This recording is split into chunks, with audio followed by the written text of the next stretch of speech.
and distinguished guest dignitaries. It's a very happy occasion to see all of you over here. For as long as I remember, maybe 30 plus years, every elected officials of India who came to USA on a mission, diplomat posted at embassy in DC or consulate in Atlanta, Chicago, Houston, San Francisco, or New York, always rightfully praise Indian Americans as a true ambassador of India or honorary ambassador. We kick off the event with a welcome address by Sri Randir Bhai. He has won the hearts and minds of the community unlike any others. And I say with all humility because I have been to this place for over 40 years and have interacted with most consul generals, and the big list is outside on the wall plaque.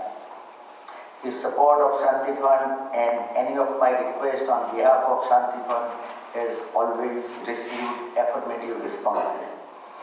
Please welcome our one and only Randir Bhai.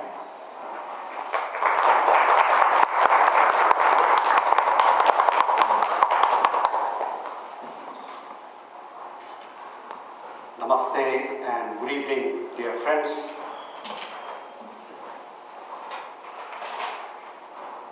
Thank you, Shanti Fund, for getting together with us to celebrate Black History Month. It is almost a tradition here in this consulate that we celebrate Black History Month and the contribution of African Americans to this great country. In the last couple of years, we've been doing it virtually, but with wishes and kindness of everybody, we are here together doing it in physical format. Today is a day to pay tribute, to remember the sacrifice, aspirations, hopes, struggles, and all that people from the African American community went through in this country. There are many lessons for us to learn from the struggle of our brothers and sisters here, and they deeply, in one way or the other, resonate in our own thought and action. For Indians, it is a day, or for the Indian community here, to remember Dr. Martin Luther King, who resonates very deeply in India. You may not know, but he is so popular. In one way or the other, his memory is relived on a daily basis almost in four corners of India. That is how popular he is. He was a Gandhian himself. He drew a lot of inspiration from our father of the nation, Mahatma Gandhi. And Mahatma Gandhi himself, he never came to America. But in his own struggle in South Africa, 21 years that he lived there, he cared not just for the freedom of India, struggle for the Indian people in South Africa, but also of the native South Africans equally. And there is a deep connect and a deep resonance of thought and action in what he did there and what we are celebrating today here. So that is how close we are. But let me give you another perspective of India. Another slice of our thought and action, bond and ties, which brings us and what we are doing far away here to America. And in some manner again brings up a similarity of thought in celebration of Black History Month and our own actions. Many of you would know that the Indian freedom struggle had several connections with freedom struggle on the African continent. Leaders like Kenneth Kaunda drew a lot of support. We supported them in their own struggle, independence, anti-imperialist movements, so on and so forth. Several countries in Africa shared a sense of comfort with us, a sense of solidarity with us drawing inspiration from the Indian national movement and our leaders, as national leaders, giving a helping hand to those on the African continent. That strong ties endures. Today, we have very strong relations with our brothers and sisters on the African continent. We have very strong political ties, very strong development cooperation ties underpinned by South-South cooperation. Just recently, last month, we had Voice of Global South conference in India where 125 countries participated. Almost the whole of African continent was present. Just to give you that what we are celebrating here also is as much part of our international relations and our own connect with the world.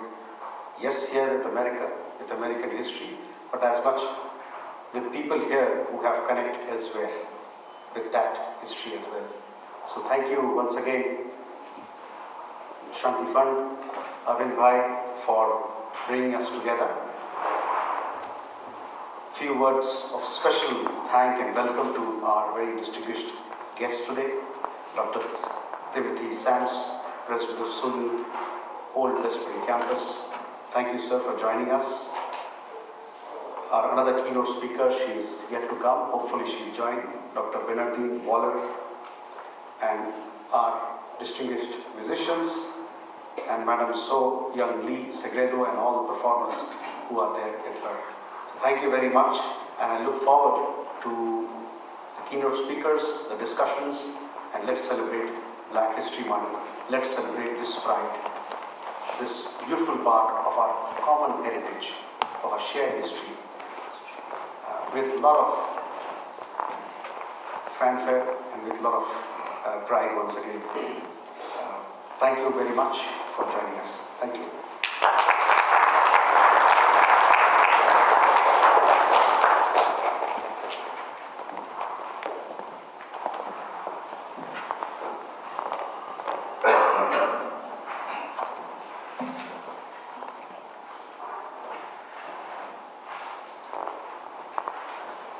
Welcome, Dr. Waller.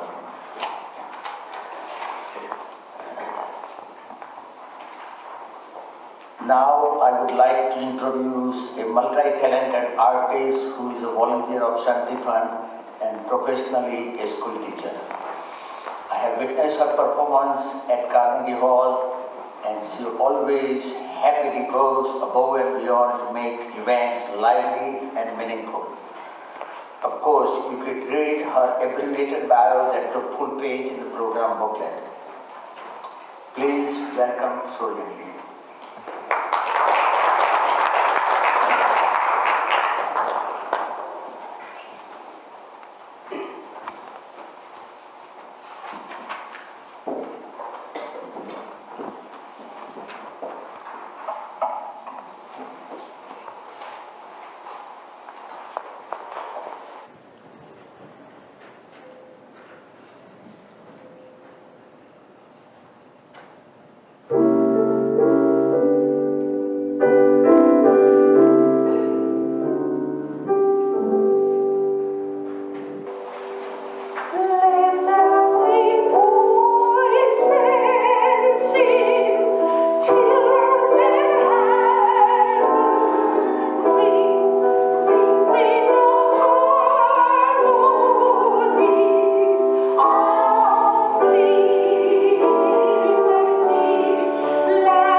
day, but I never expected Dr. Waller to be that good too.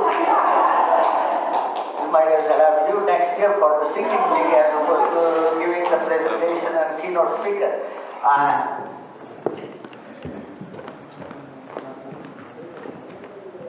It is my extreme pleasure to introduce our keynote speaker, Dr. Timothy P. Sands.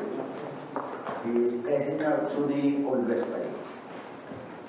Upon assuming his presidency, I reached out to him for a meeting at the time when COVID was still a big concern. Obviously, he preferred to meet over the Zoom, and I requested that first meeting should be in person. It was slated to be 15-20 minutes maybe, but it went on more than 40 minutes. He listened very intently and saw everything I gave him about Santipan, another organization I represent, and he verbally agreed quickly to accept the proposal of Gandhi Lecture Series at SUNY Old Westbury. Thank you for that one. It was a natural second phase to build upon Gandhi Peace Garden at the university. On the back cover of Santipan calendar, and we have extra calendar over here, those who are not on our mailing list, please take one.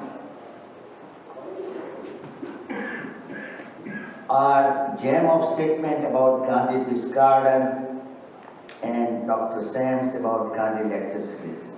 Please welcome Dr. Sands.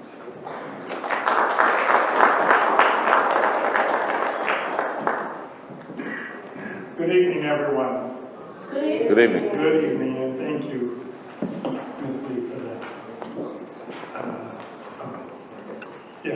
Thank you so much. So I'm not going to take too much time, but let me start by thanking everyone in the room for taking the time out of their busy schedule to observe Black History Month.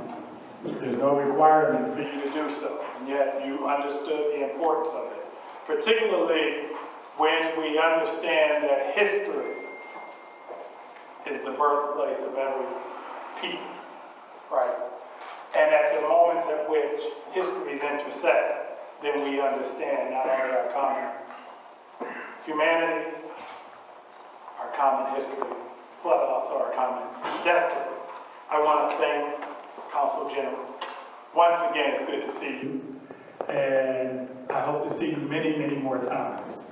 I also want to thank the Deputy Consul. Pleasure meeting you. Welcome to New York City. And I hope you like it most of all of your stops in your journey, in your career. I want to thank Ashanti Fund. And most especially, I think you can see that Mr. Arvind and I are fond of one another. And we plan to make a lot of music together. And so, thank you for inviting me. Thank you for allowing me to share some words with you today. And I want to thank the band. I want to thank Miss Lee, because I didn't know you were going to sing Lift Every Voice and Sing. And you did it in fine fashion. So thank you for that. And for those of you who don't know, Lift Every Voice and Sing is the African American or the Negro National Anthem. And that's why we ask that you stand. If you watched the Super Bowl, you saw it. It's sung by Shirley, right? And she too did a great job. So I want to make sure that I got all my thank yous out before I give you my remarks for this evening. So if I omitted anyone in expressing my appreciation for being allowed to be up here for a few moments and to share with you my thoughts and ideas, please pardon it to my head and not my heart, okay? I do want to share tonight two fundamental things. The first is, I'm going to give you a couple of African concepts, all right? And it's not that because it's Black History Month I want to share these concepts with you. It's because without my giving you these concepts, you would not get or understand at the depth at which I find it to be important the remainder of my remarks. The second part of my remarks are about my predecessor at the State University of New York at Old Westbury. Many of you have heard about the Reverend Dr. Calvin O. Butts III. Many of you know that he passed away this past October. And many of you know about the fact that not only was he the pastor of Abyssinian Baptist Church for over 30 years, and if you just take that one little piece, that is impressive in and of itself. Because when you think about what it meant to fall into the shoes of his predecessors first, DeWitt Proctor. DeWitt Proctor was not only one of the greatest pastors, bishops in the history of African America, he was truly that, but he was also the president of Virginia Theological Seminary, right? He was a brilliant scholar. Not only did Dr. Butts fill those shoes, but he also filled the shoes of Reverend Adam Clayton Powell, right? So only a couple of people do we ever know about in our history could have walked into that space, but I'm not here to talk about that, right? And as you can tell, I'd be quite enthusiastic to be able to do so. He was also the president who I succeeded after having served 21 years at SUNY Old Westbury. That's a long time. The average tenure for a president is 5 years. If you're doing a good job, it's 7. If you do it 21, you're favored by God. So we know where his strength came from and his help came from, but I'm not here to talk about that either, because those are well documented, well understood items as it relates to Dr. Butts. I'm here to talk about something else from a particular perspective, and that is as an African man, who Dr. Butts was to me and to so many African people, not just domestically, but around the world. And at the end of my remarks, I actually am going to make a proposal that's rarely done, merely because not everybody warrants it, right? But it comes out of the particular African cosmology. And so you got to get the front end in order to get the back end. And so let me do the front end first. So,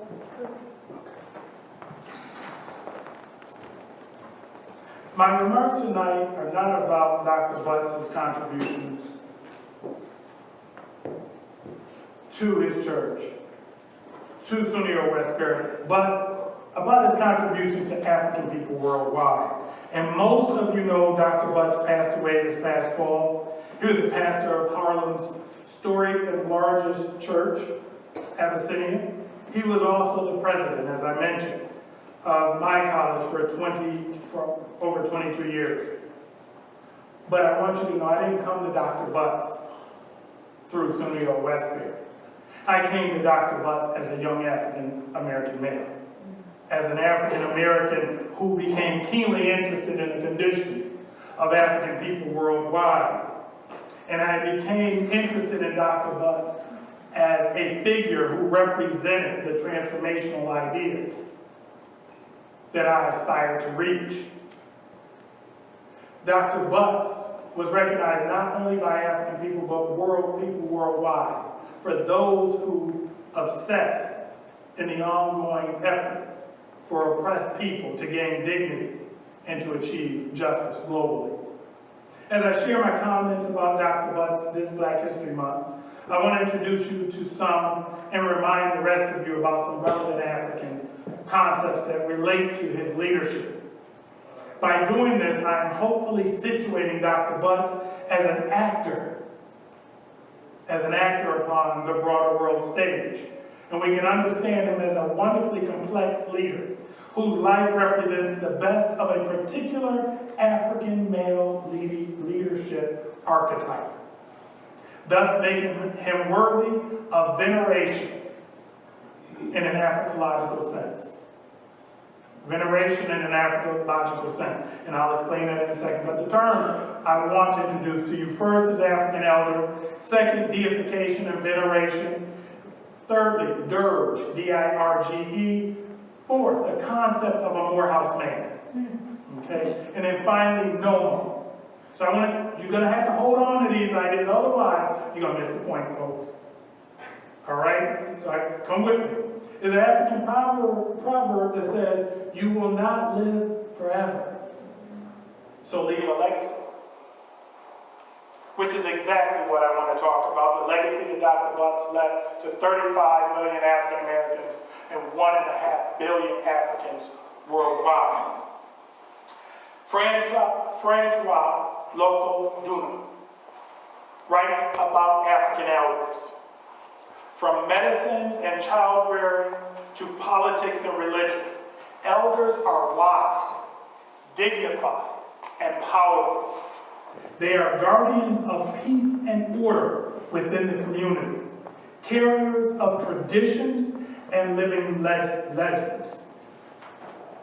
Noah Lumumba Abanyu, in an article, The Changing Privileges and Challenges of Older People in Contemporary African Society, says, in the traditional African society, older people were highly esteemed because of the important roles they played by helping to integrate the society, preserve its cultural values, transmit knowledge and skills, settle disputes, and educate the young.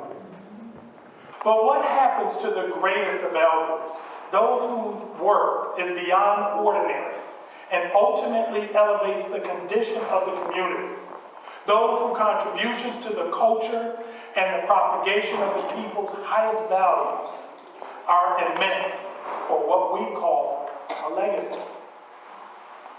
They are venerated or deified.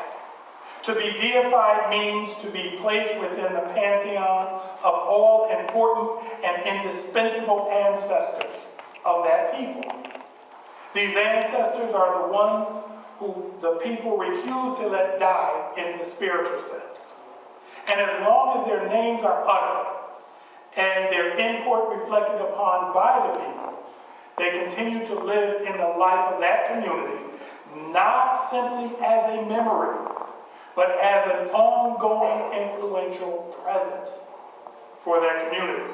Thus, I am using the term deified not in reference to God, but rather to be regarded with very great respect. At important moments in the life of the people, the ancestors are invited in their effort to achieve communalism and wholeness. The act of summoning their presence is called pouring libations. Many of you have heard about that. But what that means is, in an event like this, just like the drums would bring us in to a formal ceremony, so too, in order for the ceremony to formally begin, one, you have to get permission for that ceremony to begin from the elder in the room, generally the oldest person who's willing to fess up to being the oldest, right? Okay? So that's first. And then secondly, you pour libation to those ancestors who are relevant to that community. And you cannot begin that ceremony. You have not achieved wholeness. You have not invited the full breadth of the community into that moment until you pour libations and ask for their presence. Dirges, the third concept I want you to hold on to, are the funeral songs and poems that seek to, one, discuss the legacy of the deceased person. Two, discuss the deceased to those who never met them, and to explain them to them. And then finally, they help the community to determine the status or role of the deceased person, their spirit for that community going forward. Remember, I said not everybody can become a deified ancestor. So the dirge is a process to making a determination about whether or not we're going to honor this person's name in the future in our community. Many of these songs are topical and ephemeral. That is, they are composed for use at the funeral of one individual and relate to them only. Thus, among the Ilya and Tonga of Zambia, Zazutalugu, mourning songs are sung only once. They are very short and composed by a woman who mourns and thinks over the life's work of the deceased. She bases her song on this, starts to sing little by little, and adds words and melody until the song is complete. So I want to offer to you a dirge of sorts today and pay homage to Dr. Bunce. Not in the form of the typical poem or song, but simply by sharing with you what I perceive to be an effective frame through which to understand his contributions to the community and ultimately suggest that he is worthy of being a deified ancestor. That's the second point. Over the decades, Morehouse College has produced some of the nation's most well-regarded exemplars of the black male excellence archetype. Dr. King, who you talked about, graduated from Morehouse College. Raphael Warnock, Jay Johnson, Julian Bond, Maynard Jackson, David Satcher, Eddie Glaude, Louis Sullivan, Lerone Bennett, and I can go on and on and on. But today we are here to discuss one of Mother Morehouse's greatest productions. For me, and I'm not a Morehouse man, but I am a man of Morehouse, which means that they gave me the title, which means I didn't go to Morehouse. Morehouse went through me. I believe that our fifth president of 21 years at SUNY Old Westbury, Dr. Calvin O. Butts III, deserves to be a member of the Morehouse pantheon of great leaders. This becomes clearer when you consider the 5 expectations of a Morehouse man. It is often said that a Morehouse man is well-dressed, well-traveled, well-read, well-spoken, and well-balanced. Well-dressed, traveled, read, spoken, balanced. Today I'm suggesting that in part, Dr. Butt's life and work can be understood in this personification of these highest ideals of the Morehouse man, or what we, when I say we, some of us in the Morehouse ether, call the moral cosmopolitan. The moral cosmopolitan. Let's knock out the first 3 wells right off the bat. Anyone who's ever laid eyes on Dr. Butts know that he was well dressed. Absolutely. He could dress, y'all. And in fact, he dressed so well, sometimes when he was preaching, he had to pause and admire himself. He looked that good. Anyone who ever spoke to Dr. Butts knows that his intellect, his insight, and his wisdom were all informed by his being a man who has traveled the world. And someone who read about the world and its people and its condition as he traveled. As Francois Luco Dono put it, he had a position of honor and status in our villages and communities because he was a human library.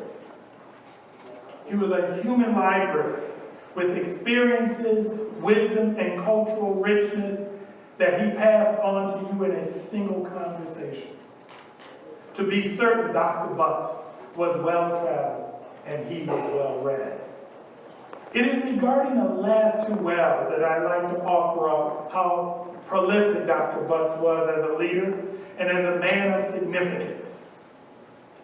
The concept of a man of significance is often used to characterize a Morehouse man as well. No more that 5th concept that I spoke about. Identifies the power of the word to generate and create reality. It identifies the power of words to generate and create reality. Melefe characterizes Nomo as the process undertaken in community to foster transformation in that community by naming the current reality and reimagining a future. Noble are the ancestral spirits of the Dogon people who are in Mali and are derived from a Dogon word meaning to make one drink. Noble implies the power of words to create harmony and balance in the face of disharmony. Noble is what Dr. King had. Noble is what Gandhi had. Noble was the ability to, through words, transform people and to create new realities. Over the past weeks, I've gone down the rabbit hole in search of that which I did not know about Dr. Butts. You see, being a student of African American Studies, my doctorate is in Africology. That means I study African people through their cultural lens.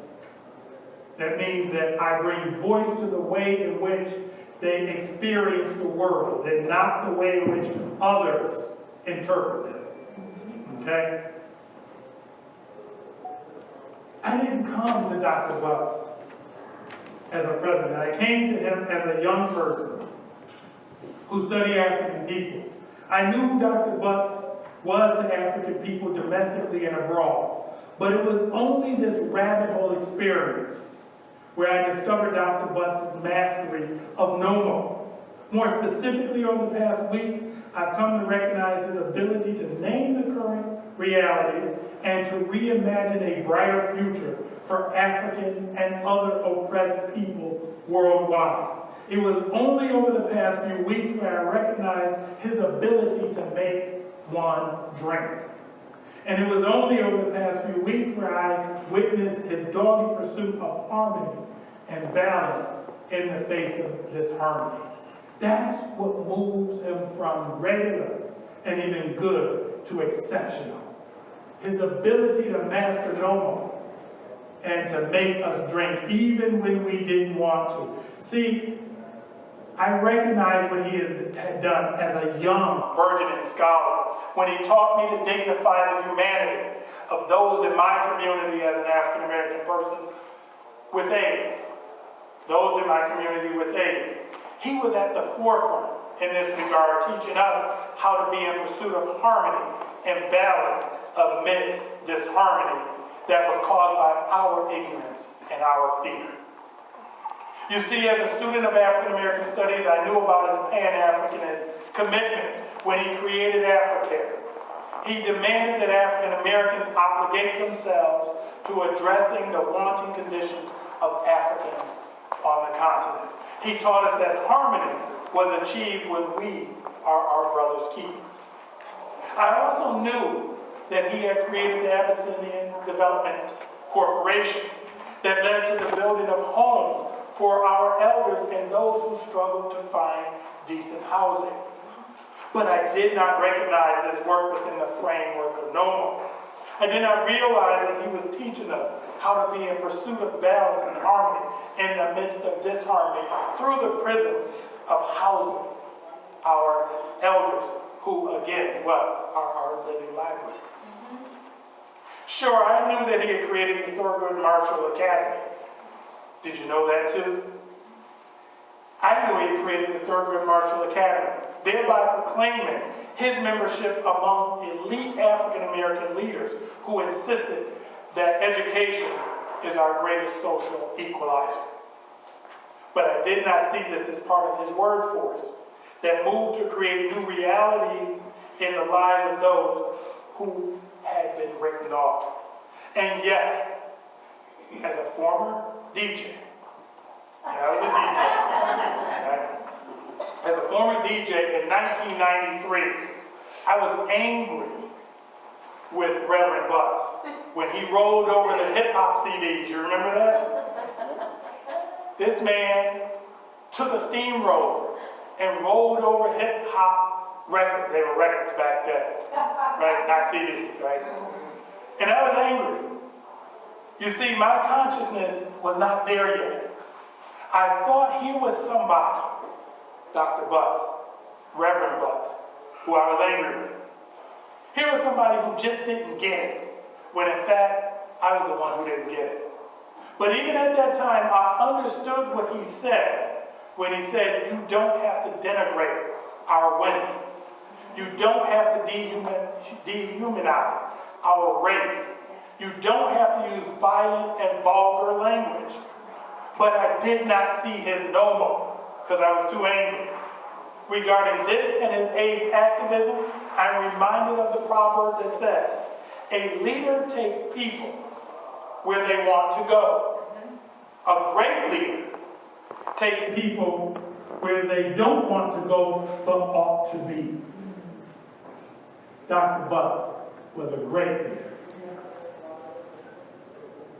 A trailblazer in AIDS activism, a creator of an international AIDS organization, a housing developer for the elderly and homeless, and a creator of an academy. Dr. Butts' lifetime of work equals that of 4 or 5 of us in this room. This one man did all of that work. He was a gigantic humanitarian who built institutions that transform people's lives. He took us where we ought to be. And to add to all of that, he was the president of a college for 21 years and the leader of arguably Black America's most important church for over 30 years. There's no question that the above accomplishments make him deserving of venerated status. And for us to forever recognize his contributions to human struggle and the advancement of freedom.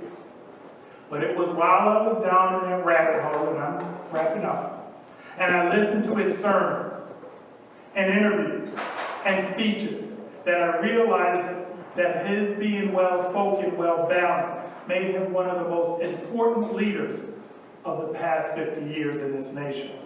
With every word he uttered, he consequently demonstrated the expectations of a Morehouse man and in a way that enabled everybody to seek balance and harmony amidst disharmony. Therefore, I emphatically ask each of you personally, and I make the case to African people worldwide, that because of his contribution to human struggle and because of his know, his word force, and its undeniable transformational power, I ask that we commit to never forgetting his words.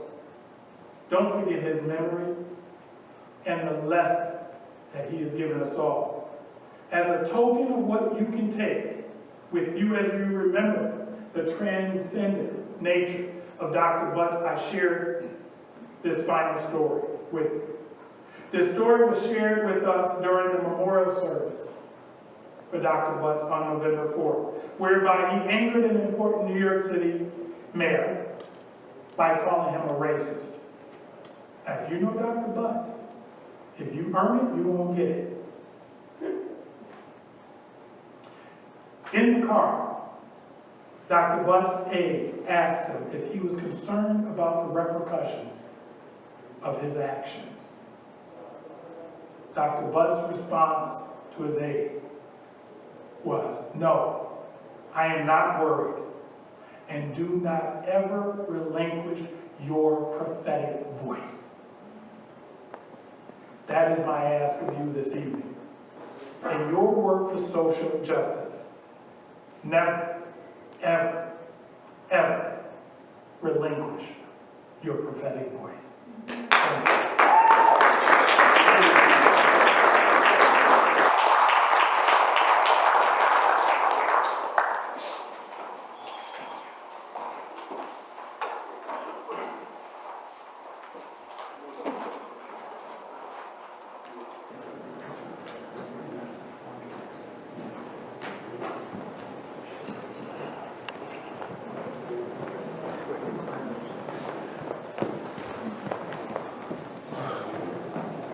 Well, thank you very much. It was very touching, and having known and met and worked with Reverend Butts, I know it too well. everything you mentioned. I can't add anything. That's it. That man had everything one can have. You know, well-dressed, well-read, well-spoken, well-traveled, everything. So he deserves that pantheon sort of thing. And many things he mentioned about African culture. I'm sure already to discuss with some of the Indians over here that were parallel. That was the respect for the elderly, that kind of thing. I am impressed that usually people talk about history that is 100 years, 500, 1,000, 2,000 years. And there are a couple of words to describe history humorously. But most importantly, you talk today about living history, that you see it, you witness it, you are part of it. It is not like history is something that never happened, written by a man who wasn't there. It's not like that. It is something we witness right over here. And I appreciate your things, and I hope that all of us will remember that it is your individual stand to stand up and never neglect your responsibility and duty. With that, I request Sonia Devi to continue her musical performance.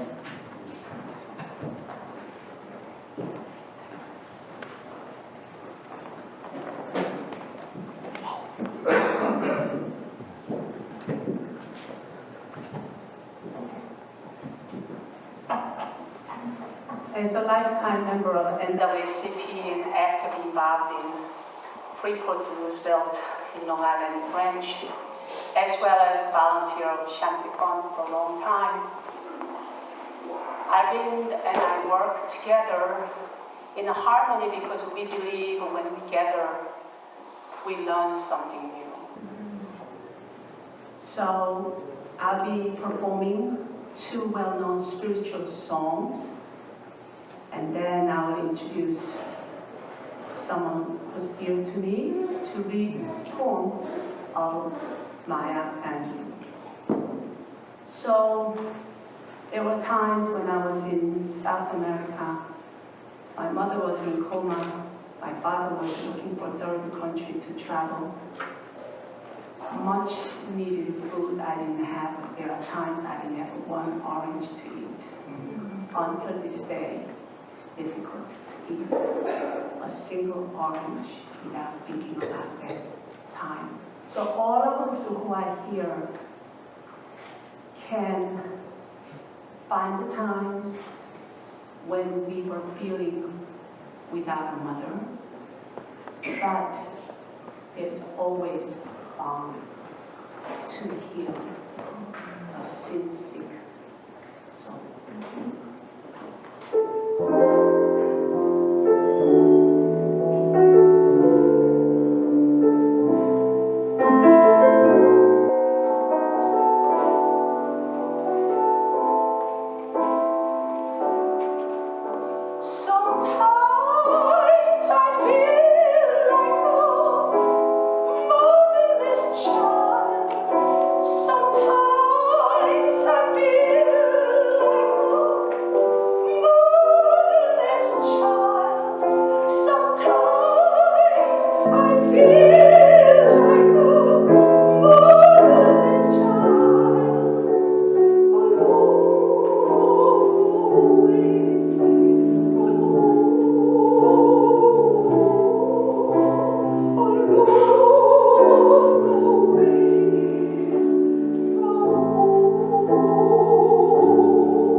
Who graduated from Bank Street, because I'm Bank Street child.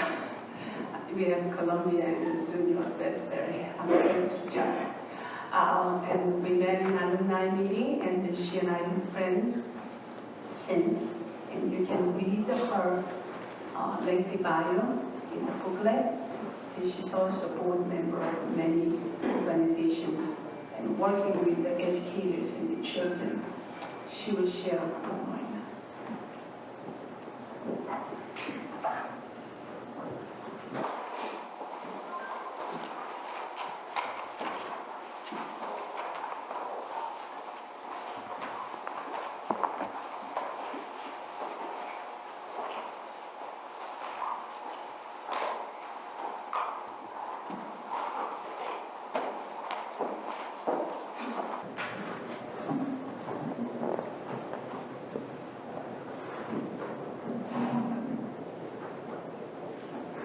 An honor and a true privilege to be standing before this august body.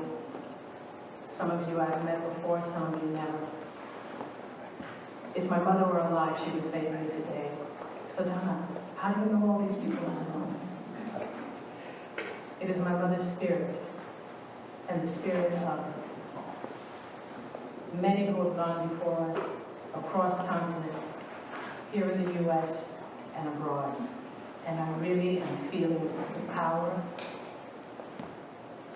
that gives me the courage to stand before you and to utter the words of one of the greatest writers, poetess, memorist,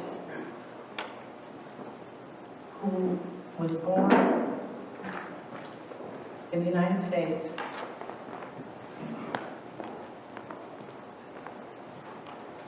and who traveled the world through her voice, through her nomo, if you will.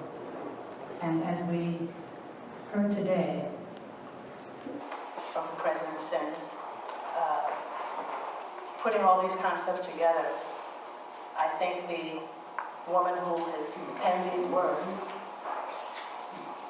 is really deserving and has paved the way for so many in that regard. Today's poem is Still I Rise.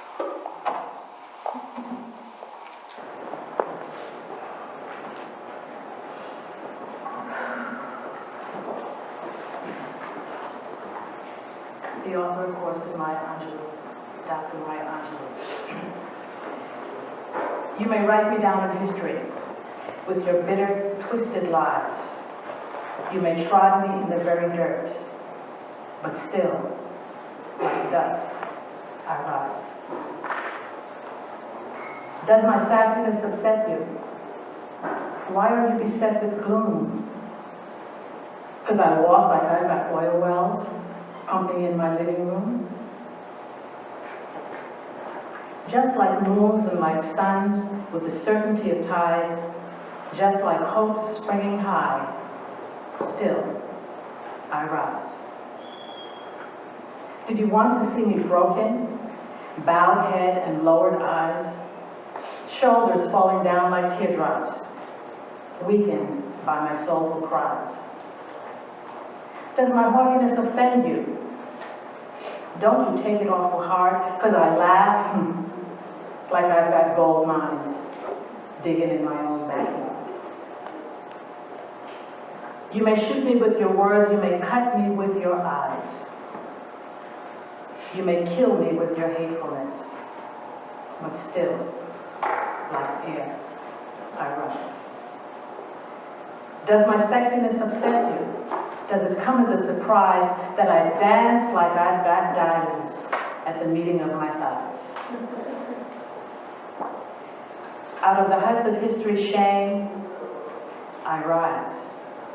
Up from a past that's rooted in pain, I rise. I'm a black ocean leaping and wide, welling and swelling, I bear in the tide. Leaving behind nights of terror and fear, I rise into a daybreak that's wondrously clear. I rise. Bringing the gifts that my ancestors gave, I am the dream and the hope of the slave.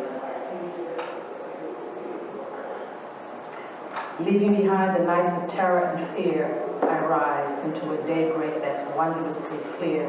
I rise. Bringing the gifts that my ancestors gave, I am the dream and the hope of the slave.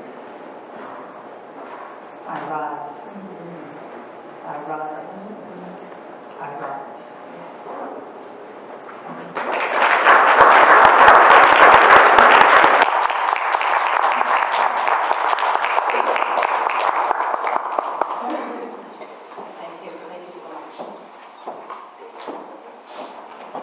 Thank you so much for spiritual songs and Dr. Jones for the very memorable poem of Maya Angelou, Still I Rise.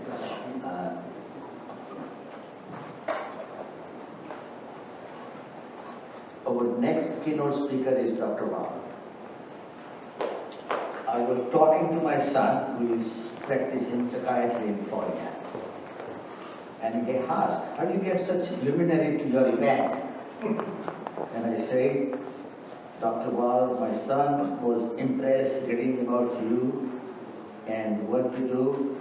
So I say that if time permits and you are lucky, when you visit us on Long Island, we'll make a point. I'll try to reach out and two of you can have a good time. And thank you very much for accepting our invitation in the shortest possible time, via connections, and one of them is here, Thomas, or my friend of more than 30 years, who will speak to you. So please, everyone, welcome Dr. Wall.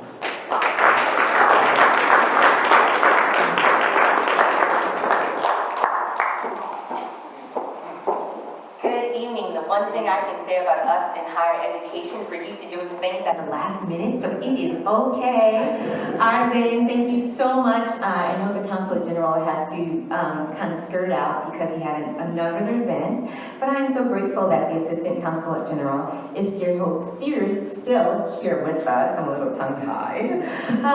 Still here with us. And Dr. Sands, I was very impressed in reading your bio and noting that the two of us are Temple Owls. And Temple Owls are everywhere. So Temple University is where I attended undergrad. And yes, I am now currently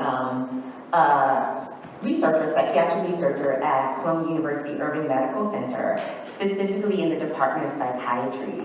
I was really grateful when I got the email. There was a phone call out the clear blue sky. I'm working on research, right? Trying to get my research off the ground. And I get a phone call, it's like, hey, Dr. B, you've done TED Talks, you speak all the time. Could you do this for us for a favor? I'm like, absolutely.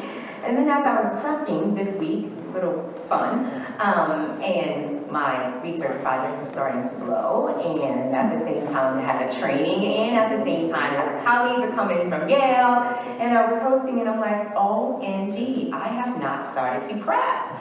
But then I thought, you know what, Vern? You've been living this. right? And a lot of what I'm going to talk about today is not only my lived experience as a Black woman, which of course you can look at me and tell, right? But also about what it means to be a Black scholar, specifically in America at this time. So thank you also, Dr. Sams, for talking about Reverend Buzz. He has been a longtime partner of my colleagues and I at Columbia University. And so when he passed away, we were all completely devastated. I was in the process of the project that I'm working on, trying to launch and work with them on this project that I'm working on. So everyone was devastated. What I will say is that Black history is not just about Black people. Black history is all of our histories. It is us as a collective body of humans and what it is it means to us. But my question to you is, why is Black history important? Black history was founded as an opportunity to uplift, to celebrate, to applaud the accomplishments of Black people who were overlooked. Historically, it was easy to overlook what their contributions were. So let's think about why that is, right? The 1619 project by my colleague, Dr. Hannah, who is now at Howard University, which is a historically Black college and university. And what she talked about is the history of slavery here in the United States. And why that's so important is because as a result of history, what would happen is the slave owners would actually take credit for a lot of the Black people's accomplishments. And so Carter G. Woodson, in his righteous indignation, said, you have all these people who are stealing our accomplishments, but you're not giving us credit. So, how many of you all have ever used a GPS? Show of hands. I got 2 different kinds of GPSs on my phone. I've got Waze, I've got Google Maps. But how many of you knew that a Black woman created the technology behind that? We all know about our Apple phones. How many of you guys are Apple folks? That's what I thought. The country was devastated when the founder of Apple passed away. But did you know he passed away the very same day that Derek Bell passed away? And if you don't know that name, you know his work. I'm about to prove it to you. How many of you have heard of critical race theory? So whether you're a legal scholar or not, you've heard about critical race theory, right? They're talking about it in Florida. They're talking about it in Texas. They're talking about it all over the country. Critical race theory has several different tenets. One of the tenets of critical race theory is called interest convergence. Interest convergence specifically talks about how Black people's civil rights are not actually going to be actualized unless it converges with the interests of white people. And why is that important? My little speech is on my iPad, my iPhone, right? Why is that important? Because it basically underscores something that we all know. So whether you are here in the United States, or whether you're back home in India, or whether you're in Korea, or whether you're in Thailand, what we all have been trained is that whiteness has value. Regardless of what ethnicity you come from, whiteness has value. And so I have some Indian students who work in my lab. And one of the things we talked about several months ago when we were talking about working with Black women, and I specifically work with Black women who are survivors of intimate partner violence. One of the things she talked about was, Dr. B, a lot of us, even in India, bleach our skin because Blackness is seen as bad.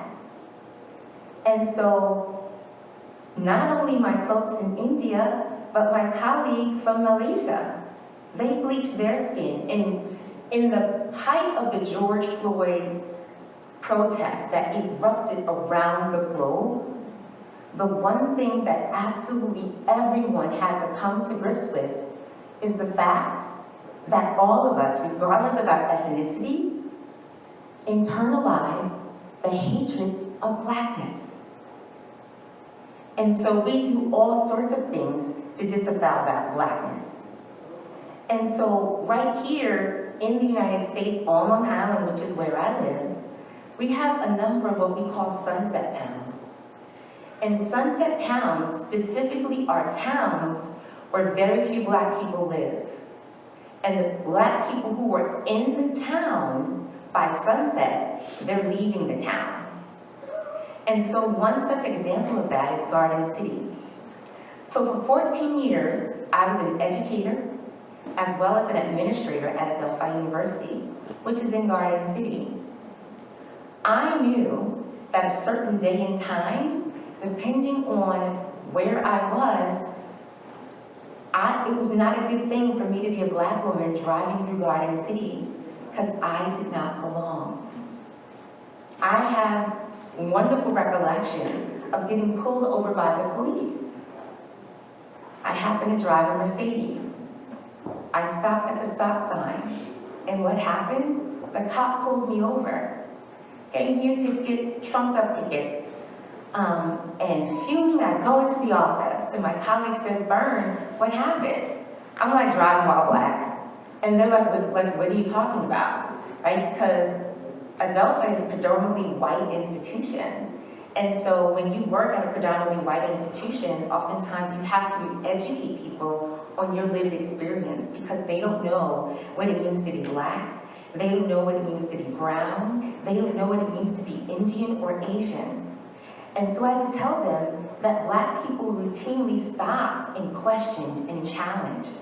And so me, my little smart, savvy self, I learned how to show them who I was without being disrespectful.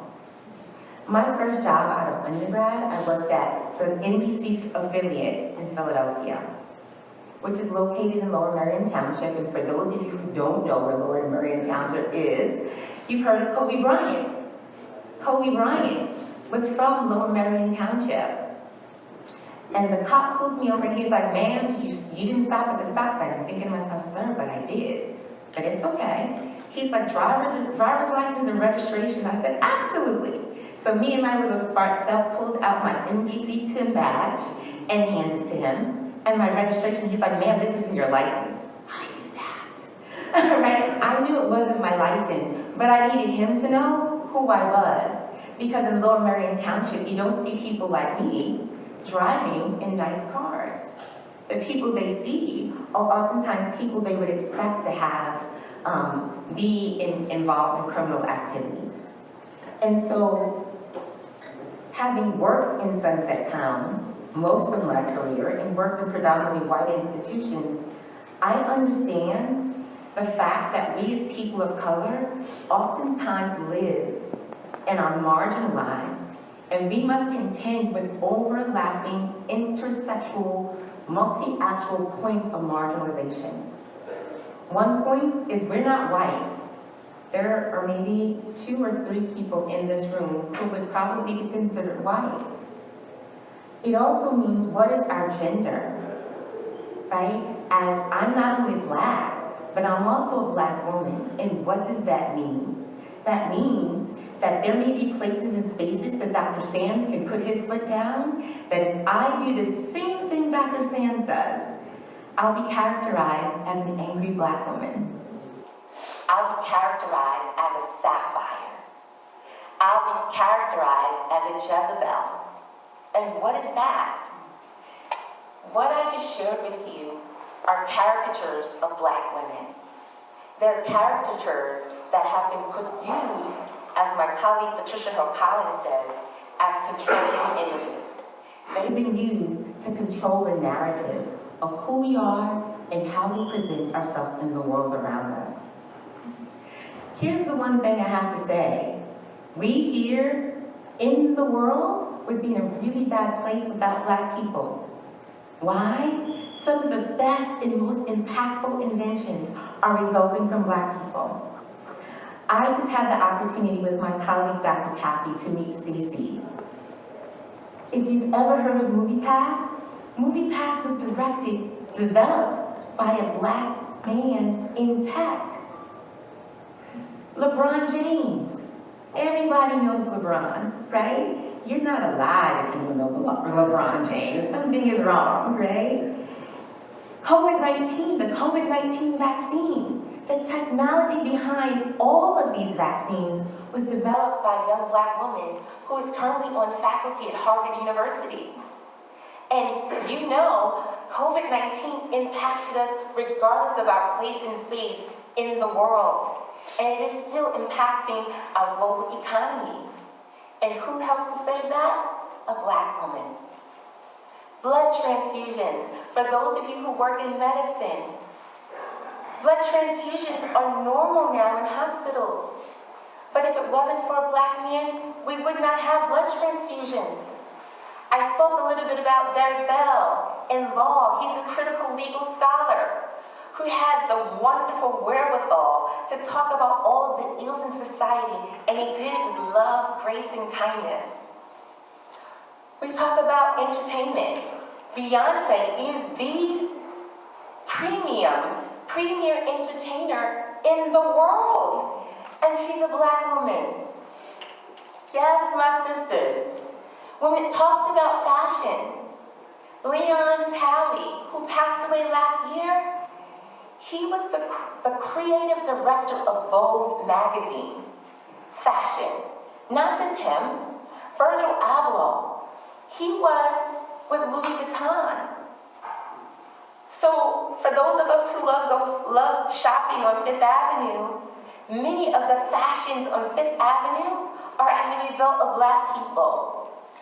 When it comes to engineering, Katherine Johnson, and if you don't know that name, think NASA. Think even the movie, Hidden Figures, one of my favorite movies, by the way.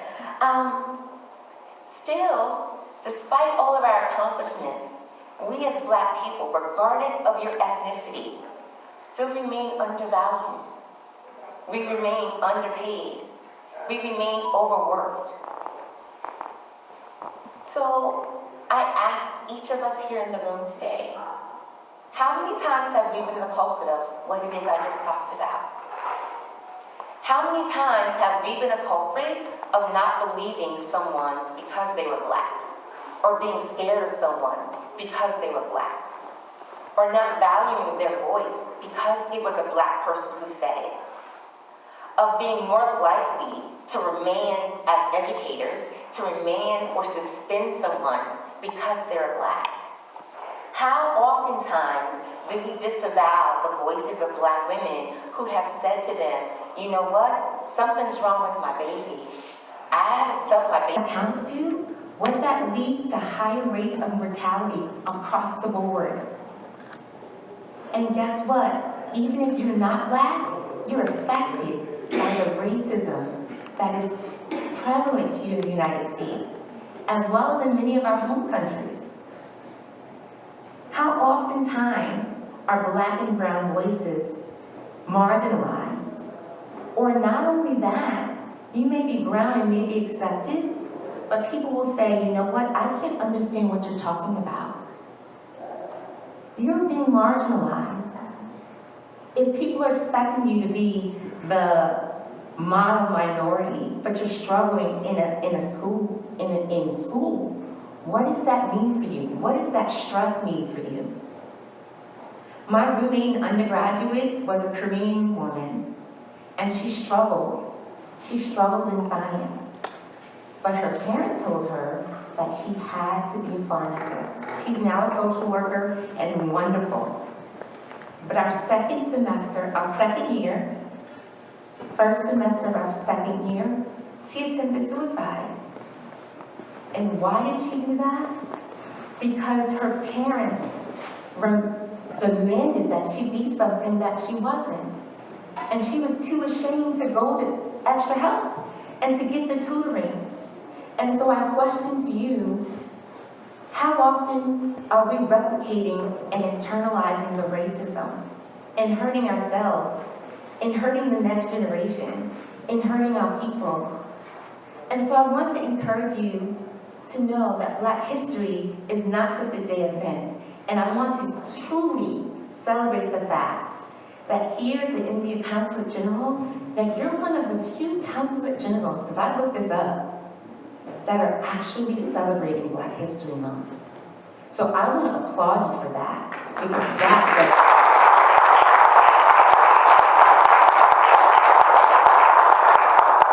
So thank you for acknowledging the fact that Black people, regardless of their ethnicity, regardless of their religion, regardless of their gender, that they matter here in the Indian Consulate. That right there, to me, speaks volumes, and that is powerful. So thank you. I also want to say that it is important for us that when we do make it, whatever your it is, and I don't know that we ever, like Michelle Obama, we're all in a place of becoming. I don't know that we ever get to that place. For whatever you get to where you're going, and along the way, I want to challenge everyone in this room to lift as you climb. When you see a little Black boy, when you see a little Black girl, when you see a little brown boy and a brown girl, to lift them, to encourage them, to take the time out, to let them know that who you are is important. Who you are is valuable. And why is that? It's because words are seeds. And every day, we're planting what we want to see. Thank you.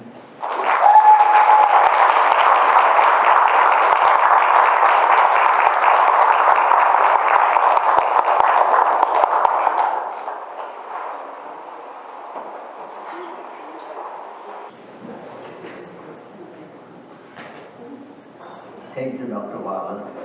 It wasn't my plan, but it took me 55 years ago when I came to this country to do my master's in engineering.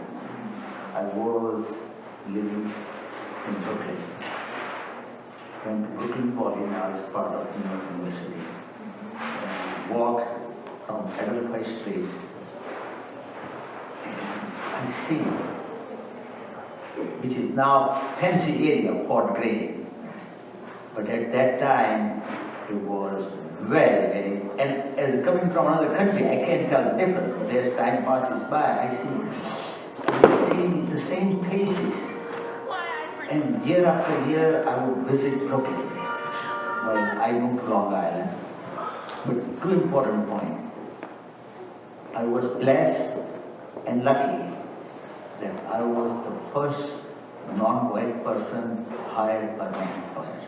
And as an engineering student with structural major, I know the structural deficiency, not in mechanical sense of bridges and planes and everything, but real life society. And I've been blessed that people have accepted me with my multitude of activities, and we are making changes slowly without holding any position. But we understand, and there are sometimes they say that diplomacy is the best way to avoid the war. And we are trying to practice that profession so that in society people forget whether he is a black, brown, white, yellow. You look at person's soul and let your soul talk to that soul.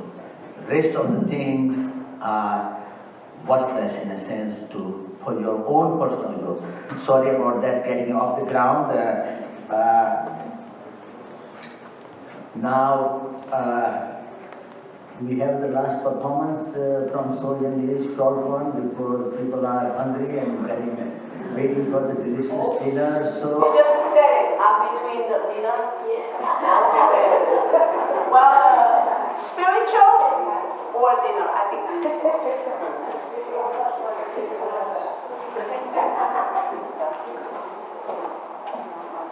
I think in Indian General Council's place, we are becoming friendly and understanding community having this today. And tomorrow, part of the youth NAACP's Freeport Roosevelt celebration as well. Past, present, and future. I think the following songs, we can think about faith, hope, and love. And not only because I was an NAACP member, I became very much into spiritual songs, but because we all have our ancestors, we all have those ones we lost during the COVID. So let us two songs be tribute to our beloved community's leaders during the Black History Month, those Black leaders who paved us. And also, I want to thank Korean community friends who made it to this event. And I think that diversity, equity, and inclusion starts with something like this. So let's give a round of applause to all.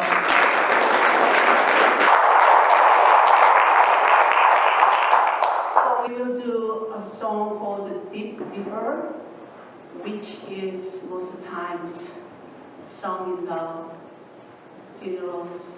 Many times I've done for my friends. And then Swing Low, Sweet Chariot.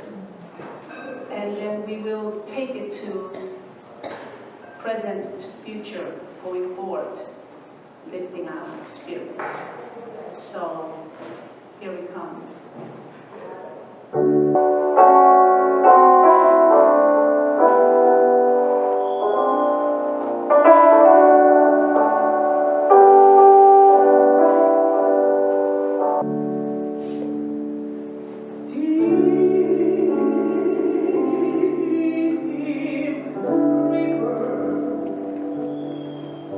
My home is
time to, yeah. Get it.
I guess we are in church today. Let's go to the restaurant. Talking about spiritual, we have a special guest over here from Anand Marg, Road to the Blissful Life. There are two acharyas over here, Acharya Abhiranandaji and Acharya Sankaranandaji. They are here in their special garb and they have 10,000 centers all over the world, but let's talk locally. Recently they bought 101 acre in Connecticut, and it is a spiritual place, spiritual things, no religious affiliation, so to speak. And I'm very glad that both of you managed to come over here. Three of you. Thank you. Thank you so much. With that thing, I think after all, events like this possible with many people's help. One of them is key volunteer of Shantivan, Mr. Paresh Rawal, who will do a difficult but necessary job between you and delicious dinner. Paresh Bhai, the floor is yours. This is the Shantivan calendar I'm talking about. Before you leave, if you have not received by mail, please pick it up.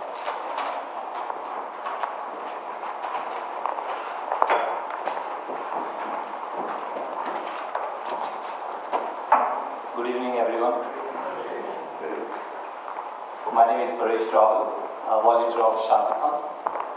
Our special thanks to guest speakers, Dr. Timothy Zams, President of SUNY Old Westbury, and Dr. Bernard Hall. Thank you. Many thanks to So Young Lee, Multicultural Council of New York, Dr. Donna Jones, Joel Proctor, drummer, Kenji Tokunaga, guitarist John Colonna, pianist, and most importantly, staff of Consulate General of India, in particular, Ms. Preeti and her colleagues. Thank you.